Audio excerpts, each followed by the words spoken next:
느헤미야 13장 4절에서 14절입니다. 이전에 우리 하나님의 전에 방을 맡은 제사장 엘리야십이 도비야와 연락이 있었으므로 도비야를 위하여 큰 방을 만들었으니 그 방은 원래 소재물과 유향과 그릇과 또 레위 사람들과 노래하는 자들과 문지기들에게 11조로 주는 곡물과 새 포도주와 기름과 또 제사장들에게 주는 거제물을 두는 곳이라. 그때에는 내가 예루살렘에 있지 아니하였느니라. 바벨론 왕 아닥사스다 32년에 내가 왕에게 나아갔다가 며칠 후에 왕에게 말미를 청하고 예루살렘에 이르러서야 엘리야십이 도비야를 위하여 하나님의 전 뜰에 방을 만든 악한 일을 안지라. 내가 심히 근신하여 도비야의 세간을 그 방 밖으로 다 내어 던지고 명령하여 그 방을 정결하게 하고 하나님의 전에 그릇과 소재물과 유향을 다시 그리로 들여놓았느니라. 내가 또 알아본즉 레위 사람들이 받을 몫을 주지 아니하였으므로 그 직무를 행하는 레위 사람들과 노래하는 자들이 각각 자기 밭으로 도망하였기로 내가 모든 민장들을 꾸짖어 이르기를 하나님의 전이 어찌하여 버림받았느냐 하고 또 레위 사람을 불러 모아 다시 제자리에 세웠더니 이에 온 유다가 곡식과 새 포도주와 기름의 11조를 가져다가 곡간에 드림으로 내가 제사장 셀레마와 서기관 사독과 레위 사람 부다야를 창고 지기로 삼고 마따냐의 손자 삭골의 아들 하난을 먹음으로 삼았나니 이는 그들이 충직한 자로 인정되리라. 그 직분은 형제들에게 분배하는 일이었느니라. 내 하나님이여 이 일로 말미암아 나를 기억하옵소서. 내 하나님의 전과 그 모든 직무를 위하여 내가 행한 선한 일을 도말하지 마옵소서. 그때 내가 본즉 유다에서 어떤 사람이 안식일에 술틀을 밟고 곡식단을 나귀에 실어 운반하며 포도주와 포도와 무화과와 여러 가지 짐을 지고 안식일에 예루살렘에 들어와서 음식을 팔기로 그 날에 내가 경계하였고.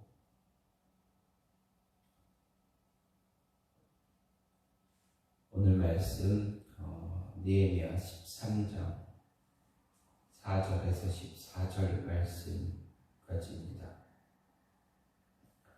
느헤미야 13장은 느헤미야의 이제 개혁 조치에 대한 이야기를 다루고 있습니다. 그 가운데서 1절부터 3절에 언급된 이스라엘 공동체 내 이방인 축출 사건이 예루살렘 성벽 낙성식이 거행되던 날에 있었던 일이라면 4절부터 31절의 개혁 조치는 느헤미야가 잠시 페르시아로 돌아갔다가 다시 귀국한 이후에 발생한 사건이다라고 할 수 있습니다. 강력한 이유로 이제 BC 444년 이후 12년 동안이나 이스라엘 공동체의 회복과 재건을 위해서 힘쓰던 느헤미야가 페르시아로 잠시 돌아가자 백성들은 영적 침체에 빠지게 되었습니다. 그로 인해서 이스라엘 내에는 많은 문제가 발생한 것을 볼 수가 있습니다. 그런 문제들이 4절부터 31절 사이에 기록되고 있음을 볼 수 있습니다. 아마도 느헤미야는 페르시아로 돌아간 후에도 이스라엘의 형편을 살피고 있었던 것으로 볼 수가 있습니다. 그래서 이스라엘 공동체 내에서 많은 문제들이 발생하자 다시 왕의 허락을 받아서 귀국한 뒤 이스라엘을 다시 개혁했다라고 볼 수 있습니다. 오늘 말씀은 이처럼 BC 432년 이후에 있었던 느헤미야의 개혁 가운데 첫 번째로 성전 정화와 무너졌던 11조 제도의 회복입니다. 먼저 4절부터 9절은 성전 정화 사건을 이야기합니다. 느헤미야가 성전을 정화하게 된 것은 그가 아닥사스다 왕 32년에 잠시 페르시아로 돌아간 사이 성전의 골방 책임자였던 제사장 엘리야십이 이스라엘 귀인 가문과 혼인을 통해 혈연 관계를 맺고 내통하며 성벽 재건 공사를 방해했던 유다의 대적 도비야와 교류하며 그를 위해서 거룩한 성전의 골방 가운데 하나를 내어주었다. 그로 인해서 성전을 더럽혔기 때문입니다. 이에 예루살렘으로 다시 돌아온 느헤미야는 사건의 전말을 파악하고 성전 골방에서 도비야의 세간을 제거하고 그 방하고 주변의 방들까지 모두 정결케 한 후 다시금 하나님의 전 기명을 보관함으로써 성전을 거룩하게 했습니다. 10절부터 13절은 11조 제도의 다시 11조 제도를 다시 회복하는 것에 대한 이야기입니다. 이미 앞에서 언급했지만 성전 제사 제도를 유지하기 위해서 반드시 필요한 게 무엇입니까? 11조입니다. 그런데 느헤미야가 페르시아로 돌아가자 백성들은 영적으로 급격히 침체돼서 11조를 다시 드리지 않게 되었습니다. 그래서 11조로 생계를 유지하던 레위인들, 그들은 생계를 위해서 성전 봉사 직무를 버리고 어떻게 합니까? 생계를 위해서 다른 생업을 찾게 됩니다. 이것은 필연적으로 이스라엘 신앙생활의 근간이었던 성전 제사 제도가 무너졌다라는 것을 볼 수가 있습니다. 따라서 느헤미야는 백성들의 우두머리를 불러 책망하고 레위인을 다시 소집해서 복직시키는 것은 물론 11조 제도를 다시 회복시켜서 레위인들이 생계를 염려하지 않고 성전 공사 일에 충실하게 함으로써 성전 제사 제도가 유지되었다라는 것입니다. 마지막으로 14절은 성전 정화와 11조 제도 회복의 개혁 조치를 단행한 느헤미야가 하나님께 자신이 한 일을 기억해 주실 것을 호소하고 있는 것을 볼 수가 있습니다. 이것은 자신의 공로를 갚아달라는 의미의 기도가 아니라 자신의 개혁 조치가 끝까지 잘 유지되게 해달라라는 그런 마음의, 그런 소원의 기도다라는 것을 볼 수가 있습니다. 이런 오늘의 말씀을 보면서 생각할 수 있는 것은 아무리 인정받는 자라도 잠시 방심하면 타락할 수밖에 없다라는 것입니다. 오늘 말씀을 시작하면 오늘 말씀은 제사장 엘리야십이 이스라엘과 느헤미야의 대적이었던 도비야에게 하나님의 전 골방을 내주었다는 것으로 이제 말씀이 시작이 되어졌습니다. 당시 엘리야십은 성전의 골방을 관리하던 그런 사람입니다. 그런 사람으로 백성들이 레위인을 위해서 드린 11조와 성물을 관리하는 중요한 직무를 담당하는 사람이었습니다. 그가 당시 주변의 많은 사람들에게 신뢰를 얻고 있었다라는 것을 보여주는 그러한 모습입니다. 그런 그가 민족과 신앙을 배신하는 일을 이제 하게 되었습니다. 앞에 보면 1절부터 3절에서 이스라엘 자손들이 하나님의 율법에 따라 이방인들을 이스라엘 가운데서 분리시키는 개혁을 단행했습니다. 이 이방인들을 분리시키는 작업에 이른 그런 개혁에서는 가족까지도 자신의 아내, 자신의 남편까지도 이제 쫓아내는 그러한 애통함들이 다 포함이 되어 있습니다. 그렇게 힘들게 안타깝게 행했던 그 개혁을 이제 12년 정도가 흘러 느헤미야가 잠시 페르시아로 돌아간 사이에 어떻게 됩니까? 이 엘리야십이 이방 족속, 그것도 이스라엘을 대적했던 성벽을 재건하기 위해서 애쓸 때 이스라엘을 대적했던 대적자들을 끌어들이는니다. 그래서 하나님의 전과 제사장 직분을 더럽히는 그런 죄를 범하게 됩니다. 앞서 말한 것처럼 그는 주변 모든 사람들에게 신뢰를 얻어서 성전의 창고를 관리하는 중요한 직무를 수행했습니다. 그가 이 일을 제대로 감당해야 레위인들이나 제사장들의 생활이 지속될 수가 있었습니다. 그래야 성전이 제 기능을 발휘할 수가 있습니다.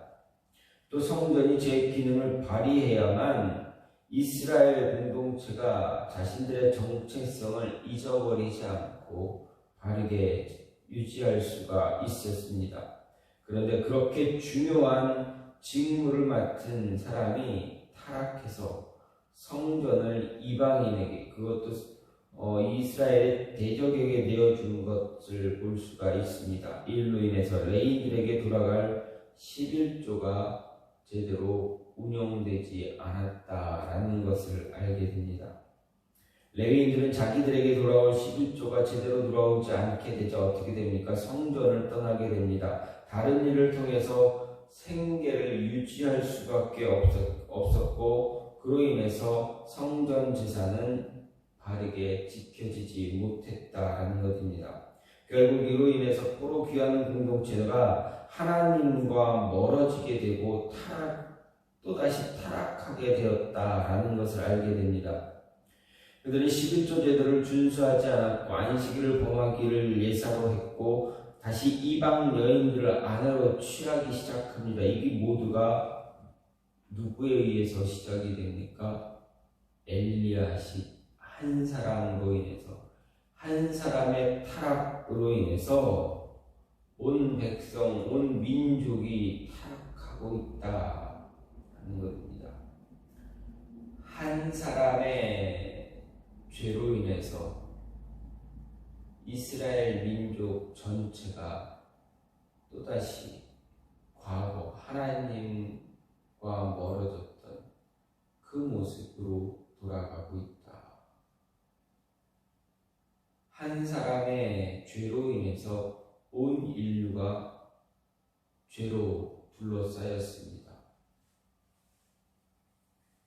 아담의 죄로 인해서 온 세상에 죄와 사망이 들어왔습니다. 한 사람의 순종하지 않음으로 인해서 이스라엘이 남과 북으로 나뉘어졌을 때 북이스라엘의 왕이 되었던 그 한 사람이 하나님께 바르게 순종하지 못함으로 인해서 어떻게 됩니까? 북이스라엘이라는 나라는 하나님과 멀어지기 시작했고 끝내는 완전히 멀어져서 하나님의 심판을 받는 나라가 되었습니다.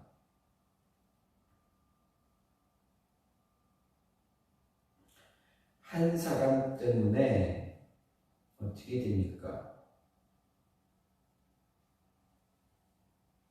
민족이 모두 하나님으로부터 처절한 징계를 받게 된 그런 모습이 되어줄 수 있다라는 것, 오늘 말씀을 통해서도 다시 한번 볼 수가 있습니다. 엘리야십의 타락은 정말 이스라엘 민족에게는 충격적인 일입니다. 여기서 우리가 알 수 있는 것, 분명하게 생각해야 되는 것, 그것은 우리 가운데 완벽한 존재는 없다라는 것입니다. 제사장, 그것도 주변의 많은 사람들의 신뢰를 한 몸에 받고 중요한 직무를 감당했던 사람일지라도 한순간 방심하면 죄의 타락의 원인이 되고 또 죄성에 오염된 다른 사람과 동일한 존재가 되어짐을 알 수가 있습니다. 아무리 큰 일을 한다고 할지라도, 아무리 주변의 사람들의 평이 좋다 할지라도 죄로부터 자유롭지 못하다라는 것을 보여줍니다.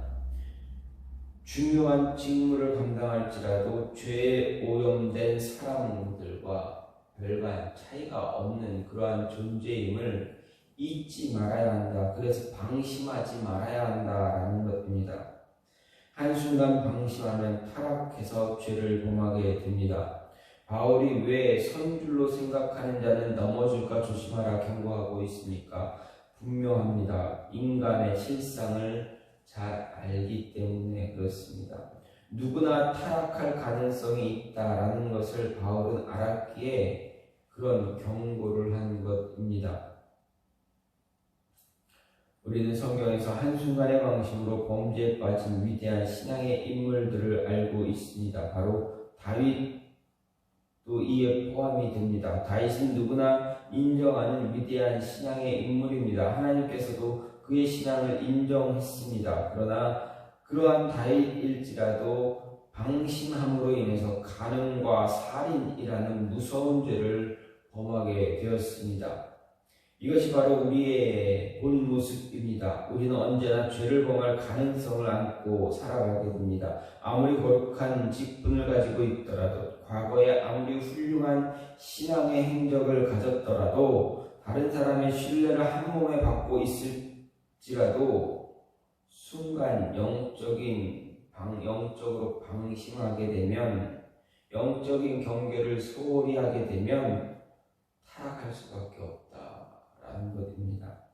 사단은 신앙의 거목이라고 해서 공격하지 않는 것이 아닙니다.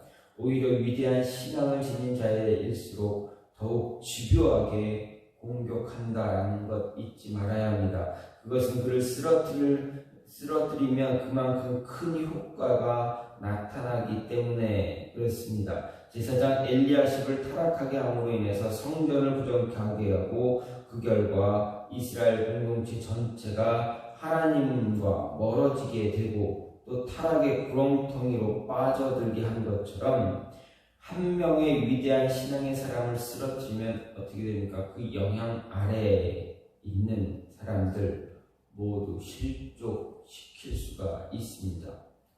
따라서 위대한 신앙인일수록 자기가 미치는 영향력이 큰 사람일수록 자신을 더욱 잘 살펴서 조심해야 합니다. 신앙적으로 교만하게 되지 않기를 조심하고 자신이 하나님의 말씀에 근거해서 모든 언행 심사를 하고 있는지를 늘 점검하는 그러한 모습이 되돌아보는 모습이 필요하다라는 것입니다. 그리고 하나님의 뜻에 위배되는 그러한 죄에 대해서는 결코 타협하지 말아야 한다라는 것입니다. 오늘 말씀을 보면 안타깝게도 한 사람의 제사장 한 사람의 타락으로 인해서 어떻게 됩니까? 이스라엘 전 민족이 하나님을 앞에서 타락하게 되는 그런 모습을 갖게 됩니다. 따라서 우리 개개인 한 사람이 그냥 나의 죄였지, 나의 실수지, 자신의 나 하나쯤이야 라는 이런 생각 때문에 공동체가 무너질 수 있다는 것 잊지 마시고 기억함으로 인해서 늘 경계하고 방심하지 말아야 한다라는 것을 잊지 말아야 합니다. 내가 방심하면 내가 속한 공동체, 내가 속한 가정이 무너질 수밖에 없다라는 것, 신앙적으로 무너질 수밖에 없다라는 것 기억하셔야 합니다.